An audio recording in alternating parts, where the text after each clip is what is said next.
જય કિસાન જય જગતાત મિત્રો, હું રવિ પાનસુરિયા જગતાત એગ્રોટેક જેતપુર માર્કેટિંગ યાર્ડની સામે. અત્યારે આપણા વિસ્તારમાં મગફળીનો વાવેતર ખૂબ સારું પ્રમાણમાં થવાનું છે, થવા જઈ રહ્યું છે. ચોમાસું સિઝનની શરૂઆત થઈ ગઈ છે મિત્રો. તો મગફળીમાં આપણે પટ મારવા વિશેની માહિતી હું તમને થોડી આપવા માંગુ છું મિત્રો. કે મુંડા શરૂઆતમાં જે આવતા મુંડા, ઉગાવો અને ઉગતા વેત જે આવતો સુકારો, જેને ઉપસુક કહે છે, થળિયું કાળું થઈને સુકાઈ જાય છે, બરાબર.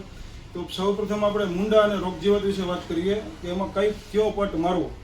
એમાં આપણે ગરડાનું 20% ક્લોરો રહેવાનું છે, 50% ક્લોરો રહેવાનું છે, ક્લોડિનોથિન રહેવાનું છે 50%, ધાનસુ કરીને શિવાલિકનું મિત્રો, જે આપણે અહીંયા જગતાત એગ્રોટેકમાં હાજર સ્ટોકમાં મળી જવાનું છે.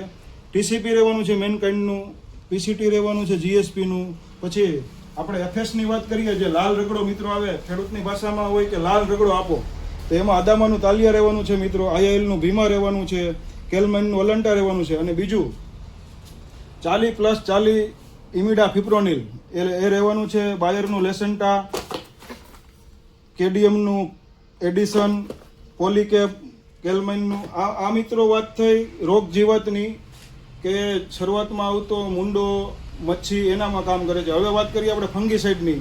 ફંગીસાઇડનો પટ મારવો ખૂબ જરૂરી છે મિત્રો. એમાં રહેવાનું છે યુપીએલનું પ્રોવેક્સ, જે લિક્વિડ વિટાવેક્સ રહેવાનું છે મિત્રો.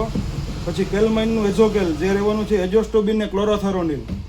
પછી બીજું રહેવાનું છે એજોસ્ટોબિન ને ક્લોરોથેરોનિલ સમર્થ, કેડીએમનું.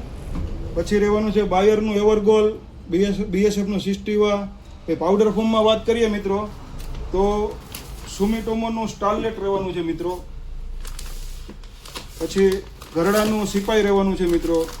વિટાવેક્સ પાવડરમાં રહેવાનું છે મિત્રો ધાનુકાનું. કોરોમંડલનું M45, કેપ્ટન રહેવાનું છે મિત્રો આઈપીએલનું. આ બધી વાત થઈ પટની મિત્રો. તો સારો પટ મારીએ, સારી જગ્યાએથી લઈ, ઓરિજિનલ વસ્તુ લઈ, એટલી જ મારી ભલામણ છે મિત્રો. મિત્રો આ બધી વસ્તુ તમને એક જ જગ્યાએથી મળી જવાની છે. નાના મોટા બધા પેકિંગમાં હાજર સ્ટોકમાં રહેવાની છે મિત્રો અમારે ત્યાં. અને એડ્રેસ અમારું ખાસ નોંધી લેજો મિત્રો. જગતાત એગ્રોટેક, જુનાગઢ રોડ, માર્કેટિંગ યાર્ડની સામે, સરદાર નર્મદા ડેપાની બાજુમાં.